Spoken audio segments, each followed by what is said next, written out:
قل هو اللہ احد، اے نبی فرما دیجئے کہ اللہ یکتا ہے۔ احد کا مطلب اکیلا نہیں، واحد نہیں، یکتا، یونیک، اس جیسا کوئی بھی نہیں۔ اللہ الصمد، وہ بے نیاز ہے۔ یہ تو ہم اس کا بالمفہوم ترجمہ کرتے ہیں، اصل اس کا ترجمہ یہ کہ سب کا پشت پناہ وہ ہے، سب کے پیچھے وہ ہے، سب کا سہارا وہ ہے، اس کا سہارا کوئی نہیں ہے۔ سمد عربی میں اس چٹان کو کہا کرتے تھے جو جنگ میں دشمن سے بچنے کے لیے پیچھے پہاڑ لیا جاتا تھا تاکہ پیچھے سے حملہ نہ ہو، تو اس پہاڑ کے لیے بھی سمد کا لفظ استعمال ہوتا تھا۔ تو اللہ الصمد، اللہ بے نیاز، لم یلد ولم یولد، نہ اس نے کسی کو جنا اور نہ وہ کسی سے جنا گیا، یعنی اس کا بھی کوئی باپ نہیں ہے اور نہ وہ خود کسی کا باپ ہے۔ اللہ تعالیٰ جو ہے وہ ہمیشہ سے، اس پہ میرا یوٹیوب پہ کلپ بھی ہے، Who created God؟ اللہ کو کس نے پیدا کیا؟ تو اس میں میں نے ٹیکنیکلی میتھمیٹیکلی اس چیز کو ڈسکس کیا کہ اگر for the sake of argument یہ مان لیا جائے کہ ہر چیز کا کوئی خالق ہے تو خدا کا بھی کوئی خالق ہوگا، حالانکہ یہ ڈیفینیشن غلط ہے۔ خالق کی ڈیفینیشن یہی ہے کہ جس کا کوئی خالق نہ ہو۔ اگر اس کا کوئی خالق ہوگا پھر خالق نہ ہوا، وہ تو مخلوق ہوئی۔ اللہ مخلوق نہیں ہے، اللہ خالق ہے۔ تو میں نے اس میں ٹیکنیکلی بتایا تھا کہ اگر for the sake of argument یہ بات مان لی جائے کہ اگر کسی ہر چیز کا کوئی کریٹر ہے تو اللہ کا کوئی کریٹر ہوگا، تو پھر جو اللہ کا کریٹر ہے اس کا بھی کوئی کریٹر ہوگا، اور پھر جو وہ کریٹر ہے اس کا بھی کوئی کریٹر ہوگا، تو کیا یہ ایکویشن کہیں پہ رک سکتی ہے؟ تو یہ تو ساری فالس سٹیٹمنٹ ہو جائے گی۔ جبکہ دوسری طرف ریالٹی ہے کہ ہم موجود ہیں، مخلوق ہے، یہ ایک حقیقت ہے۔ اس حقیقت کو ریورس کرنے کے لیے اگر یہ مانا جائے کہ ہمارا کوئی کریٹر، اس کا بھی کوئی کریٹر، اس کا بھی کوئی کریٹر، تو دوسری طرف تو آپ حقیقت تک پہنچ ہی نہیں سکتے، انفینٹ ہے۔ تا وقت ہے کہ آپ کسی ایک کو ایسا نہ مان لیں کہ جس کا کوئی کریٹر نہ ہو، جہاں سے سب سٹارٹ ہوئے ہوں، تو سر وہی تو ہے لم یلد ولم یولد۔ میتھمیٹیکلی یہ سٹیٹمنٹ اسی وقت درست ہوگی جب کسی ایک کو ایسا ماننا پڑے کہ اس کا ورنہ تو یہ شروع رکے گی نہیں۔ اسی لیے بخاری میں حدیث ہے کہ شیطان تو میں آ کے کہتا ہے کہ پہاڑوں کو کس نے پیدا کیا؟ تم کہتے ہو اللہ نے۔ وہ کہتا ہے درختوں کو کس نے پیدا کیا؟ تم کہتے ہو اللہ نے۔ پھر وہ تم سے پوچھتے ہیں اللہ کو کس نے پیدا کیا؟ جب وہ یہ کہے تو تم کہا کرو قل هو اللہ احد اللہ الصمد لم یلد ولم یولد ولم یکن لہ کفوا احد۔ وہ ٹیکنیکلی سپیکنگ وہی بات کی ہے کہ اس کا تو کریٹر ہو نہیں سکتا، میتھمیٹیکلی یہ سٹیٹمنٹ رانگ ہو جائے گی۔ وَلَمْ يَكُنْ لَهُ كُفُوًا أَحَدٌ، اور اللہ تعالیٰ کی ٹکر کا کوئی بھی نہیں ہے، کوئی اس کے برابری کا نہیں ہے۔ یہ وہ ٹیسٹ ہے چوتھا جس پہ کوئی دنیا کا بندہ، کوئی کائنات کے بڑا سا بڑا انسان بھی پورا نہیں اتر سکتا کہ اس کی ٹکر کا کوئی ہو، اس کی برابری کا کوئی ہو۔ کوئی کتنا بھی بڑا ہو مخلوق ہوگا، مخلوق ہے تو اس کے ساتھ نیند جڑی بھی ہوگی، مخلوق ہے تو اس کے ساتھ کھانے پینے کا محتاج ہوگا، مخلوق ہے تو وہ پیشاب کا محتاج ہوگا، اور سب سے بڑی محتاجی کہ اسے موت آ جائے گی، اور اللہ کو موت نہیں آتی۔ وہ الحی القیوم،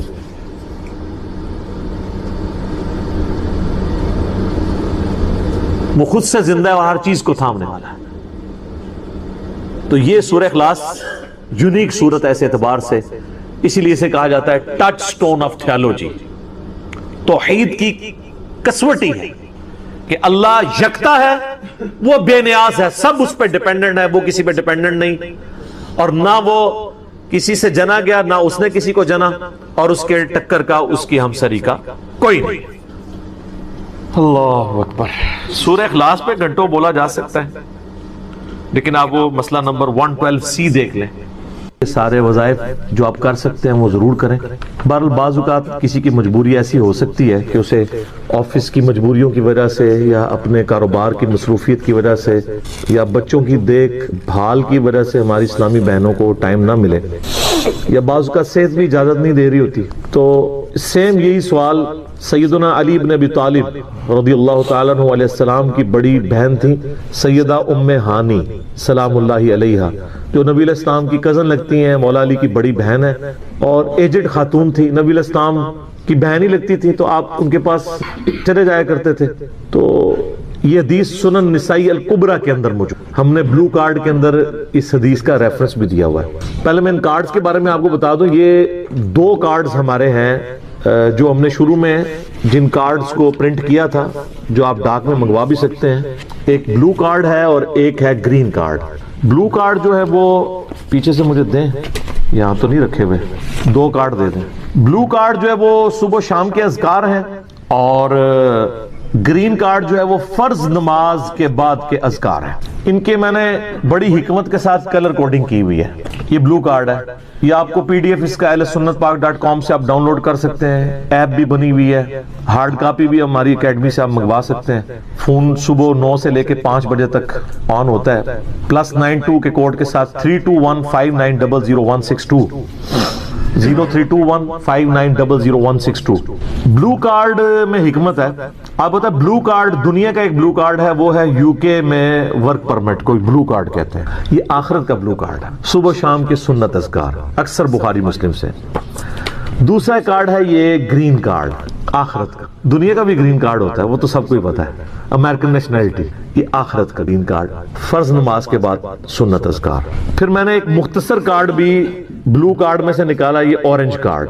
جادو ٹونا، وبائی امراض، قدرتی حادثات سے بچنے کے سنت وظائف. یہ سب آپ کو PDF فارم میں اویلیبل ہیں، فریلی آپ ڈاؤن لوڈ کر کے.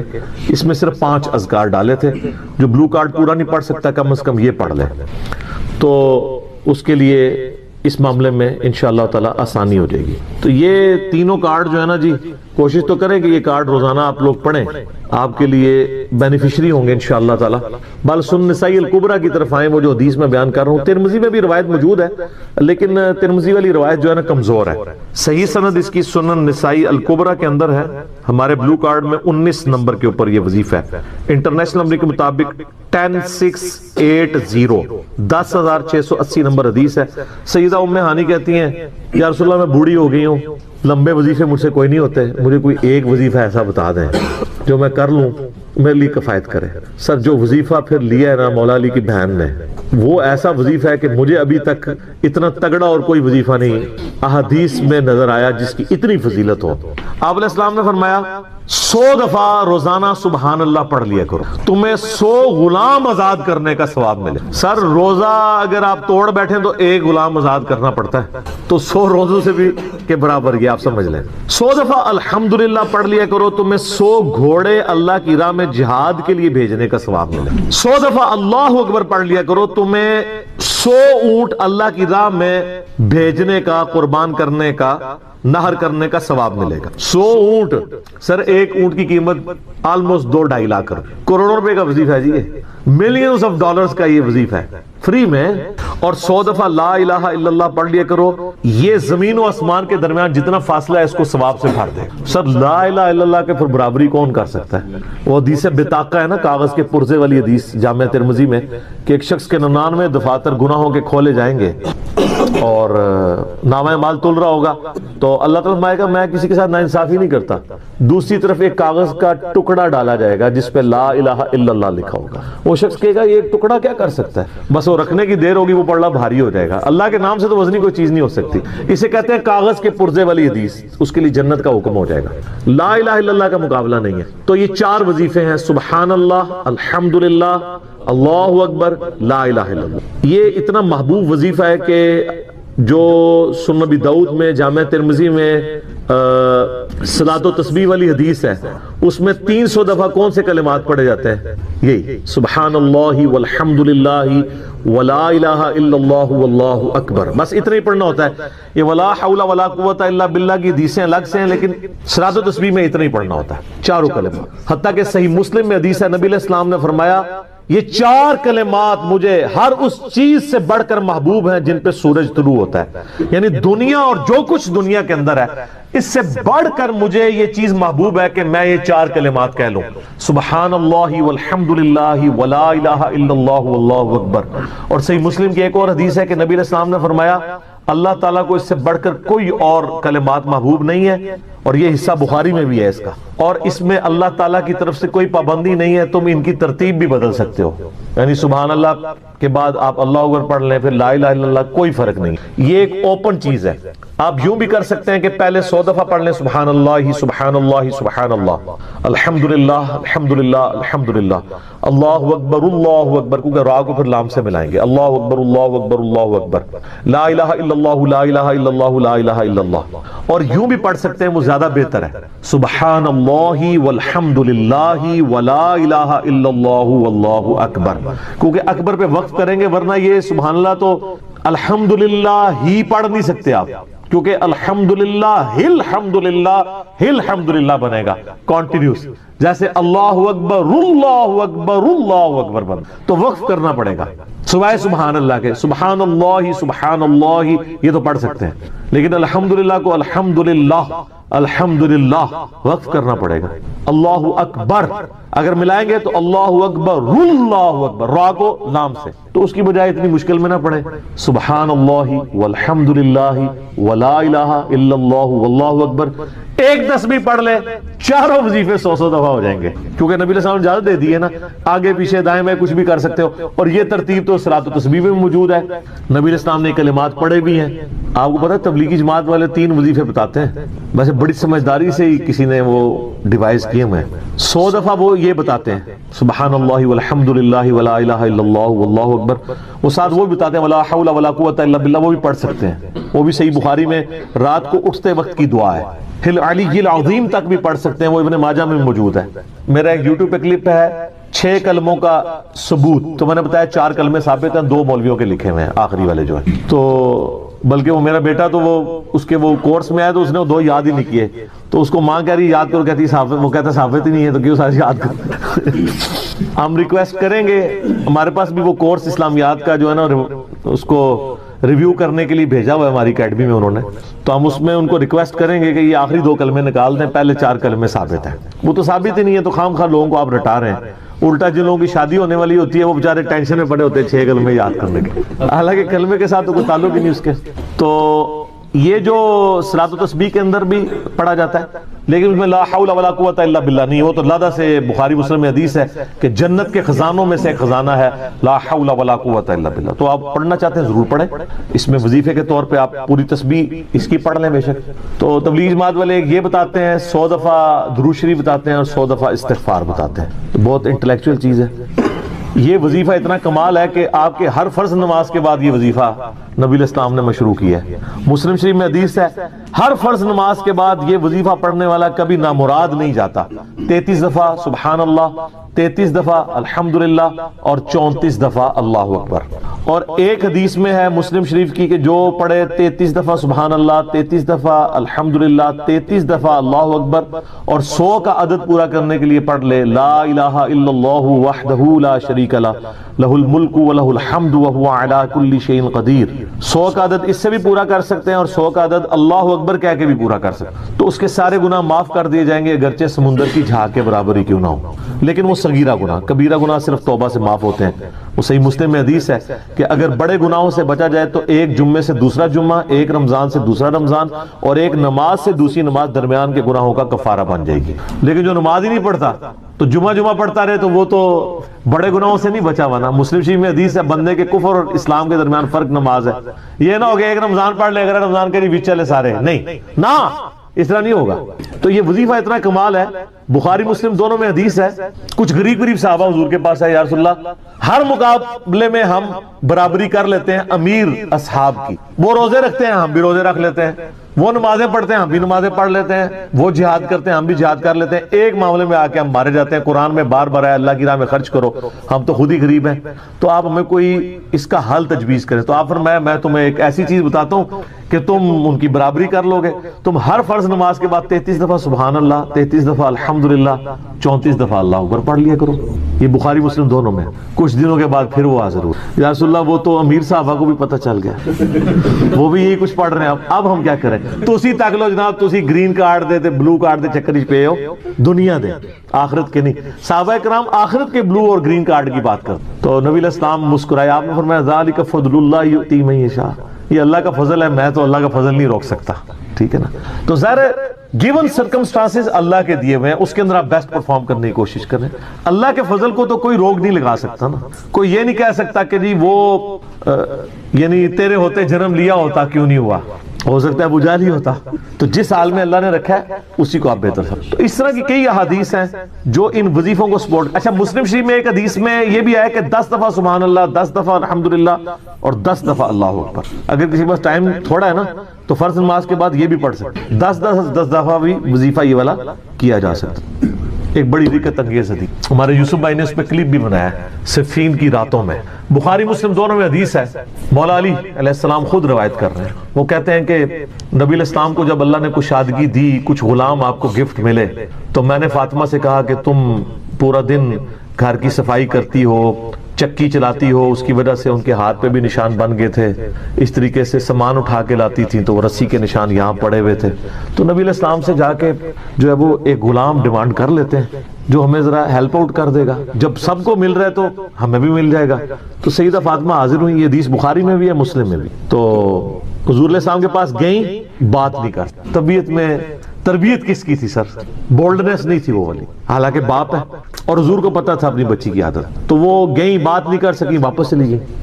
تو حضور علیہ السلام محفل برخاست ہوئی، آپ خود آ گئے. سر وہ حدیث کمال ہے. مولا علی کہتے ہیں میں اور فاطمہ ایک چادر میں لیٹے ہوئے تھے اور نبی علیہ السلام ہمارے گھر میں آئے اور پاؤں کی جانب سے نبی علیہ السلام ہمارے بستر میں داخل ہوئے، حتیٰ کہ آپ کے پاؤں کی ٹھنڈک ہم نے اپنے سینے پہ محسوس کی. یعنی حضور علیہ السلام نے پاؤں کی جانب سے اپنے پاؤں انٹر کیے اور وہ پاؤں سیدہ فاطمہ اور مولا علی کے سینے تک پہنچ گئے تو انہوں نے ان کو سینے سے لگا لیا. سر یہ فرینکنس کسی صحابی کو نصیب ہو سکتی ہے؟ تو آپ نے فرمایا وہ فاطمہ تم آئی تھی، کوئی کام تھا؟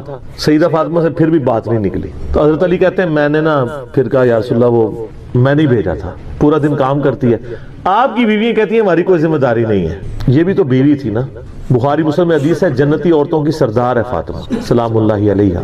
تو میں نے غلام کے لیے عرض کیا تھا یہ تھک جاتی ہے ہمیں ہیلپ آؤٹ کر دے گا. آپ علیہ السلام فرمایا میں تمہیں سے بہتر نہ چیز عطا کروں.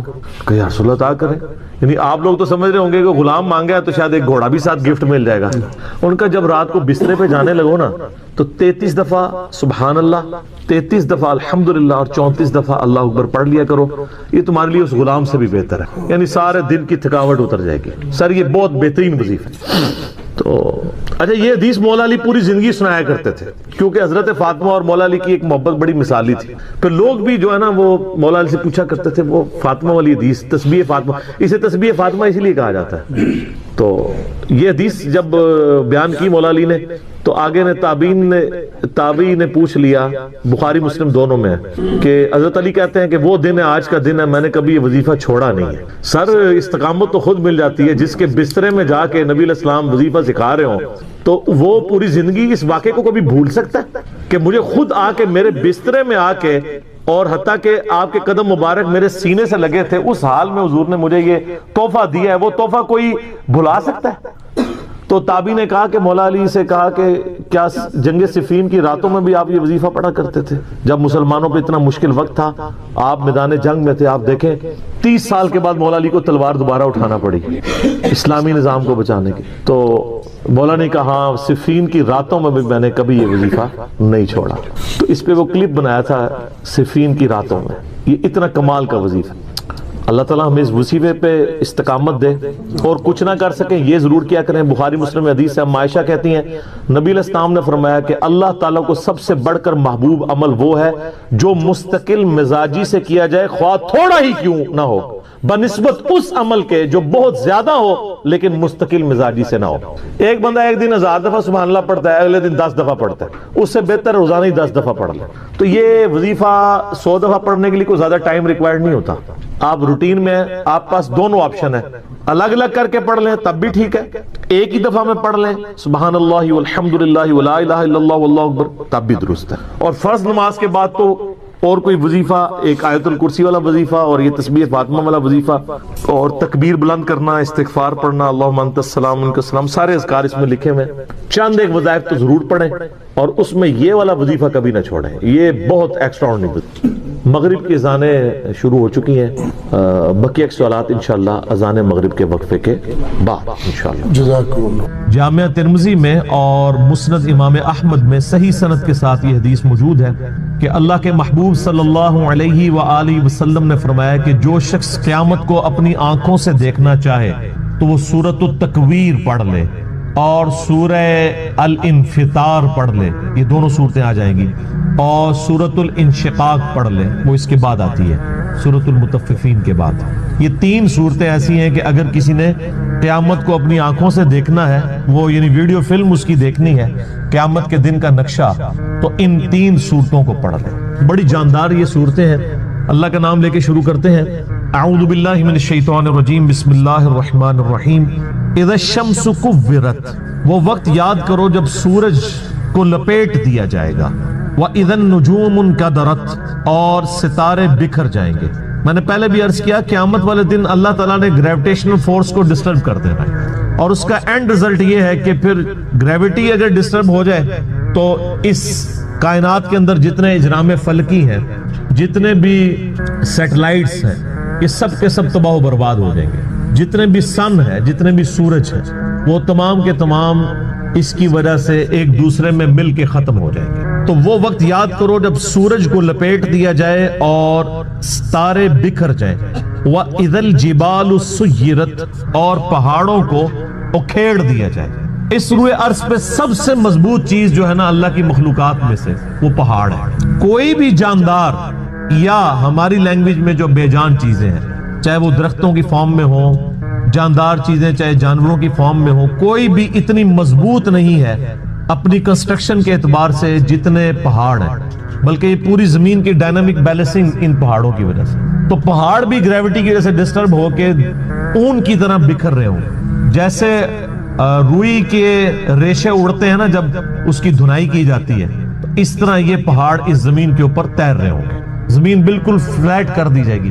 اللہم اجرنا من النار، اللہم اجرنا من النار۔ وَإِذَا الْعِشَارُ عُطِّلَتْ، جب اونٹنیاں، ایسی اونٹنیاں جو کہ پریگنٹ ہوں اور ان کے بچے پیدا ہونے والے ہوں، وہ بھی بکھرتی ہوئی ہر طرف نظر آئیں۔ عرب کے لوگ اصل میں جو یہ اونٹنیاں تھی نا، جو پریگنٹ اونٹنیاں تھی، جس طرح آج کل ہمارے سب کانٹیننٹ کے معاشرے میں جب بھینس کا بچہ ہونے والا ہوتا ہے تو بڑی اس کو پروٹوکول سے، بڑی حفاظت سے اس کو رکھا جاتا ہے، کیونکہ آمدہ جتنی روزی ہے اسی سے وابستہ ہوتی ہے۔ تو عرب کے لوگوں میں اونٹ کی بڑی اہمیت تھی۔ اونٹ کے بغیر تو ان کی زندگی سمجھ لے کسی بھی راستے پہ، سفر پہ گزر نہیں سکتی تھی، کیونکہ اونٹ کو اللہ نے ایسی کوالٹیز دی ہیں جو دنیا میں اور کسی جانور کے پاس نہیں ہے۔ 1 مہینے تک بغیر پانی پیے وہ سفر کر سکتے، یہ کوالٹی تو کسی بھی جاندار کی نہیں ہے، وہ سٹور کر لیتا ہے پانی اپنے اندر۔ تو جب اونٹنی جو ہے وہ پریگنٹ ہوتی تھی، حاملہ ہوتی تھی، تو وہ بڑی اس کی حفاظت رکھتے تھے کہ اب اولاد ہوگی اس کی تو ہم نے اس کو آگے لے کے چلنا ہے۔ تو عرب کے لوگوں کو اسی چیز کی طرف توجہ دلائے گی کہ جس اونٹنی کو تم بڑا ایسٹ سمجھتے ہو اپنی زندگی میں، وہ قیامت والے دن وہ پریگنٹ اونٹنیاں بھی گویا کہ اس طرح بکھر رہی ہوں گی، ان کا مالک بھی ان سے بے خبر ہوگا۔ اونٹنی ہے کیا، سورہ الحج کے شروع میں آیا کہ جو ماں ہے وہ بھی اپنے بچے کو بھول جائے گی، ہر چیز، ہر انسان نشے کی حالت میں دکھائی دیتا ہوگا، حالانکہ وہ نشے میں نہیں ہوگا بلکہ اللہ کا عذاب شدید ہوگا۔ یہ سورۃ الحج کی شروع کی آیات ہے، میں نے سورۃ القیامہ میں بھی کور کی تھی، آج کراس ریفرنس کے طور پہ ان کو میں نے صرف کوٹ کر دیا، آپ خود پڑھ لیجئے گا۔ وَإِذَا الْوُحُوشُ حُشِرَتْ، جب سارے وحشی جانور بھی یکجا کر دیے جائیں گے، یعنی اللہ کا ایسا خوف ہوگا کہ وحشی جانور بھی سہمے میں ہوں گے۔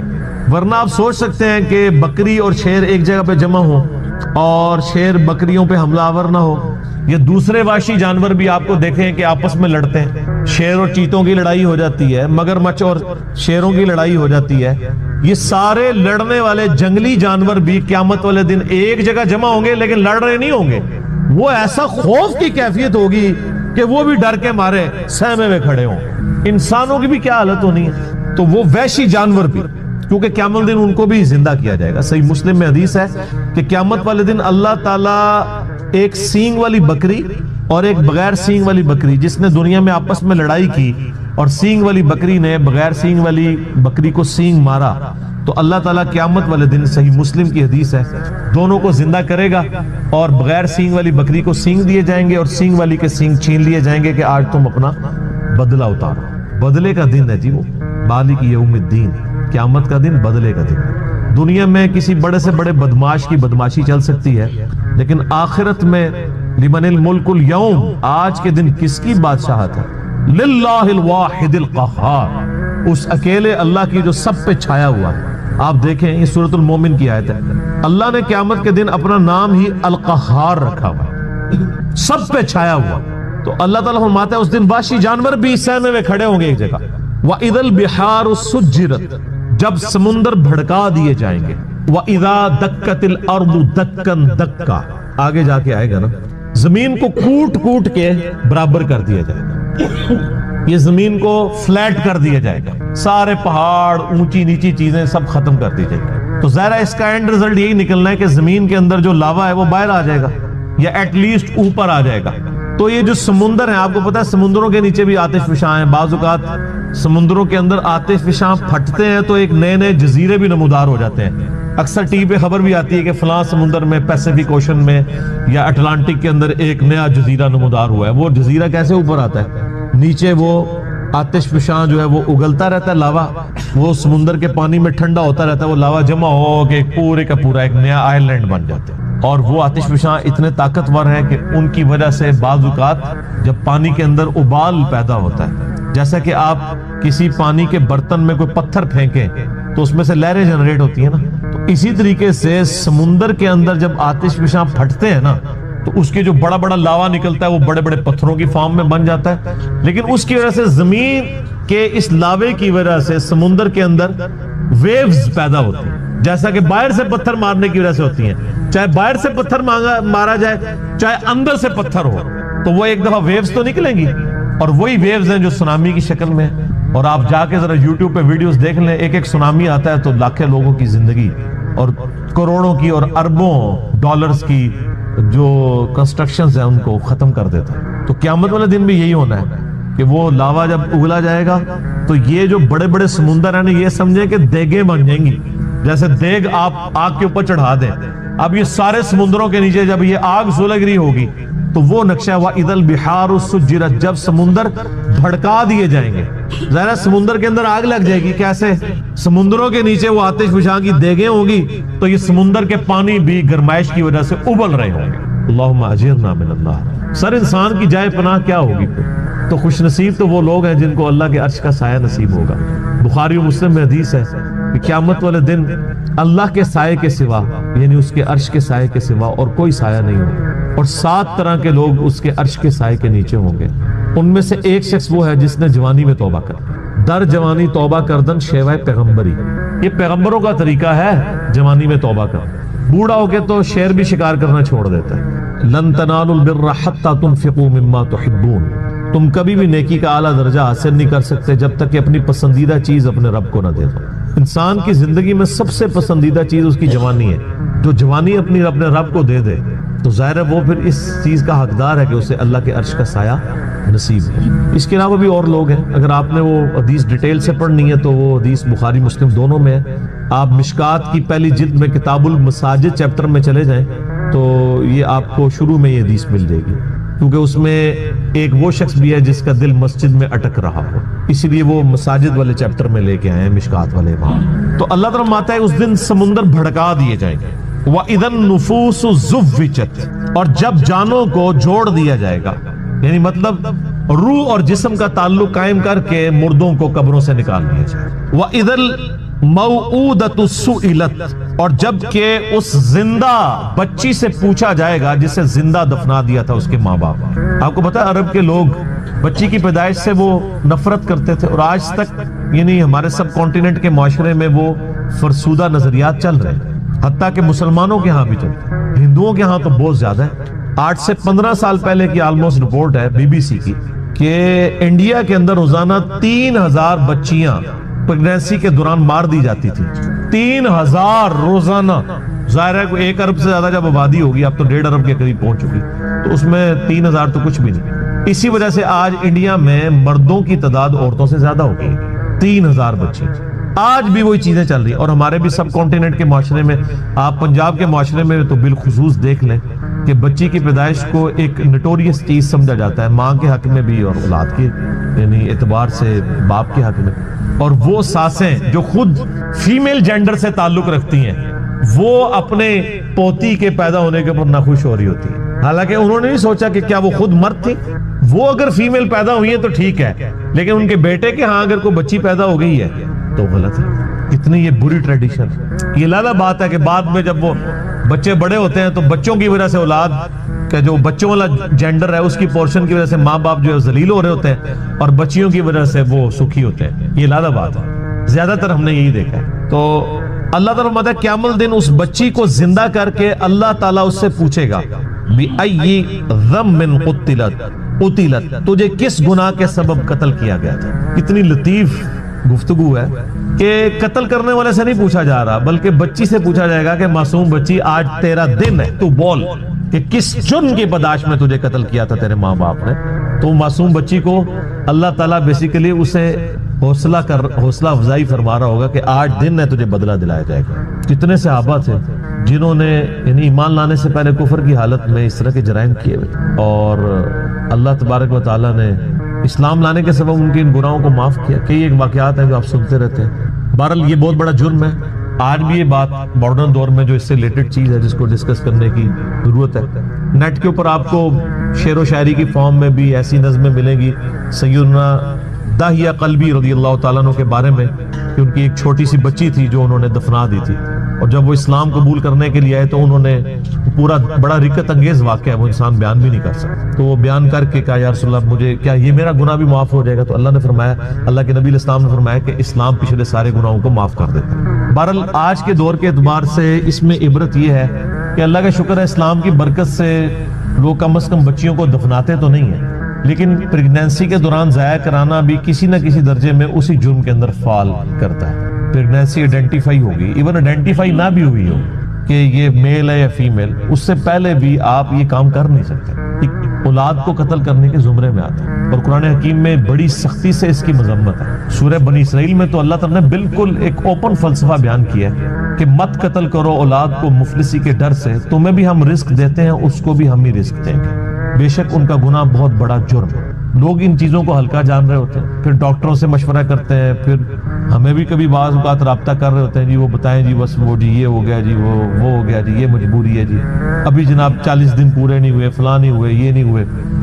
ونس پتہ چل گیا پریگنینسی ٹھہر گئی ہے, چاہے وہ 1 دن کی بھی ہے, آپ اس کو ضائع نہیں کروا سکتے. ہاں اس سے پہلے اگر کوئی بندہ وقفے کی کوئی صورتحال پیدا کرے تو وہ تو جائز ہے. میرے اس کے اوپر بخاری مسلم کی حدیث کی روشنی میں آپ فیملی پلاننگ لکھیں یوٹیوب پہ اور میرا نام لکھیں تو آپ کلپ کھول کے سامنے آ جائے گا. تو یہ آج اس کی ماڈرن فارم یہ ہے کہ لوگ پریگنینسی ضائع نہ کروائیں, یعنی لیکن جو ہے وہ جب آئیڈینٹیفائی ہو جائے تو پتہ چلے کہ فیمیل ہے تو پھر اس وقت ضائع کروا دیں, یا اس سے پہلے بھی کروائیں. یہ ایک ماڈرن فارم ہے, تو یہ بھی اسی طریقے سے اس کو کنڈیم کیا جائے گا. تو اللہ تعالیٰ ہمارا اس دن پھر بچیوں سے پوچھا جائے گا کہ تمہیں کس جرم میں قتل کیا گیا. یعنی بہت بڑا یہ جرم ہے. ابھی کچھ عرصہ پہلے انہوں نے مکے سے وہ آلموسٹ ابھی بھی وہ قبرستان پہاڑی کے اوپر میں نے وہ دیکھا ہوا ہے, قبرستان مکے کے اندر موجود ہے جہاں پہ وہ بچیوں کو زندہ درگور کیا کرتے ہیں. اب چونکہ مسجد حرام کی توسیع ہو چکی ہے لہذا وہ تقریباً آلموسٹ مسجد حرام کے قریب ہی, اگر آپ وہ باب الفاد والی سائڈ سے باہر نکلیں تو وہ پہاڑی پہ وہ اس قبرستان کی باقیات موجود ہیں جو انہوں نے مخصوص کیا ہوا تھا جہاں پہ بچیوں کو زندہ دفن کیا گیا. آپ دیکھیں آج یعنی اسلام کے اوپر اعتراض کیا جاتا ہے کہ اسلام بیسک ہیومن رائٹس کو اور عورتوں کے حقوق کو جو ہے وہ دباتا ہے, حالانکہ یہ کتنا بڑا ثبوت ہے کہ ہیومینٹی کو اس بڑی لعنت سے نجات ہی اسلام نے دلائی ہے.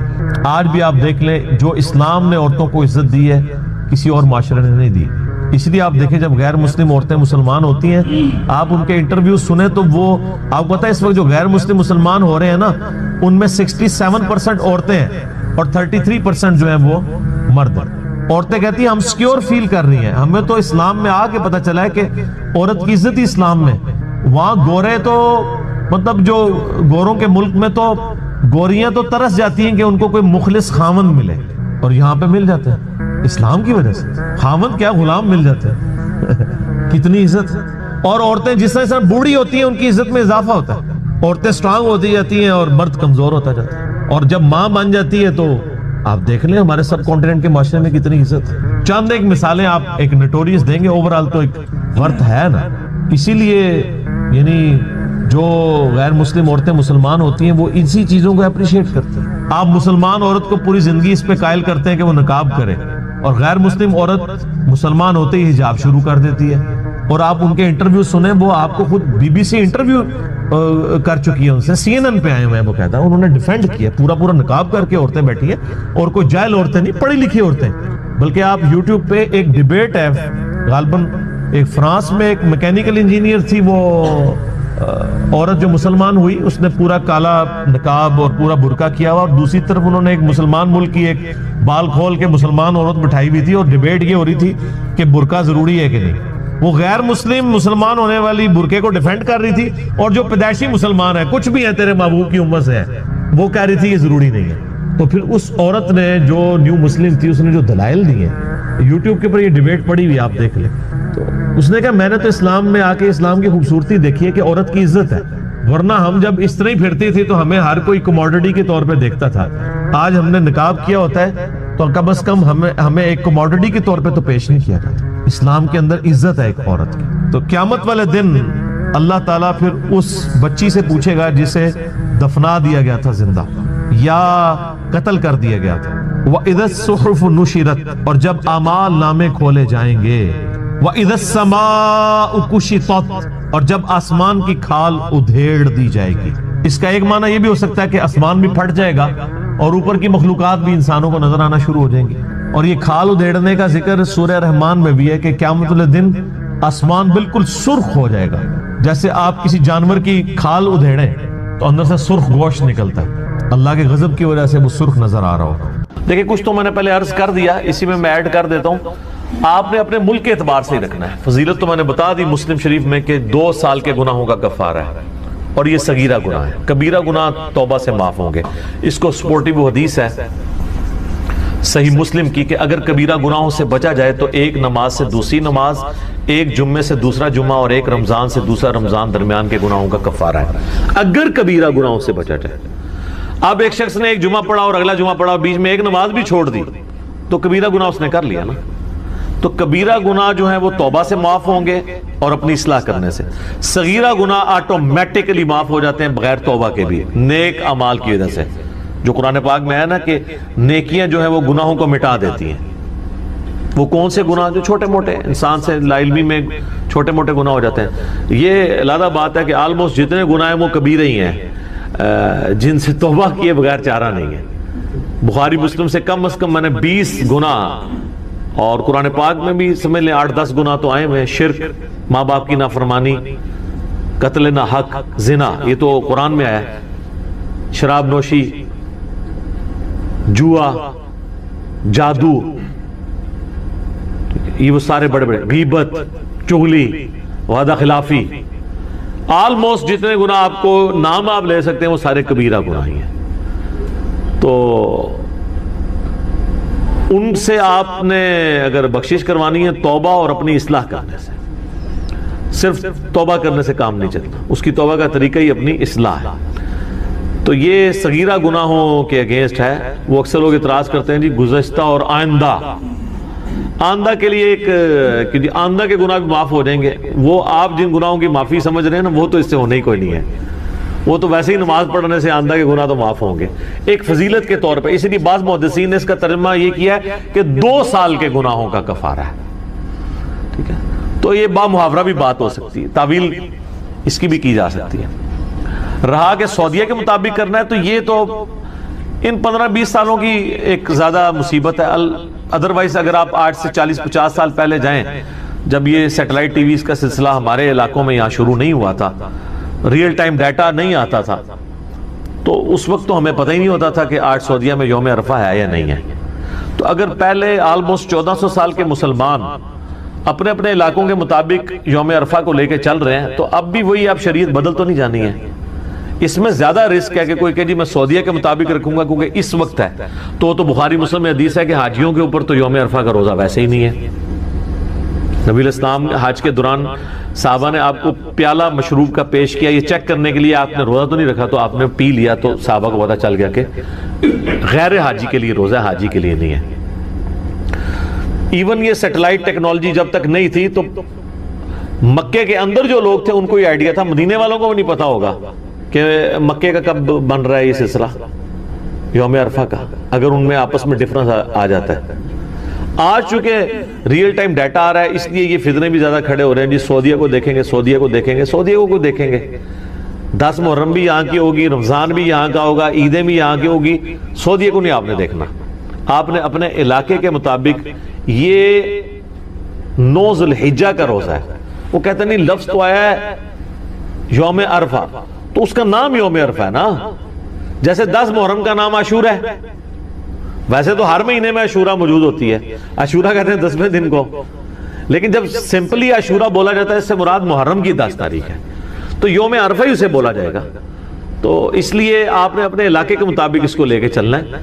اور باقی اس میں علم الکلام اور پھکی والا جواب یہ ہے کہ آج سے 40-50 سال پہلے تک تو آپ کی شریعت ہی پھر یہ والی لاگو نہیں تھی جو آج آپ نے امت کے اوپر لاگو کرتی ہے۔ تو پہلے 1300 سال کے مسلمان جس شریعت کو فالو کر رہے تھے، ہم آج بھی اسی شریعت کو بہتر سمجھتے ہیں فالو کرنے کے اعتبار سے۔ دوسرا یہ ہے کہ امریکہ میں جس وقت دن ہوتا ہے تو سعودی عرب میں رات ہوتی ہے، سعودی عرب میں جب یوم عرفہ آنا ہے تو امریکہ میں تو اس وقت رات ہوگی۔ وہ کہتے ہیں نہیں، جب وہ وہاں پہ داخل ہو رہا ہوگا تو داخل تو دن پھر یہاں سے داخل ہونا شروع ہوتا ہے نا، زمین تو آپ کو پتا ہے نا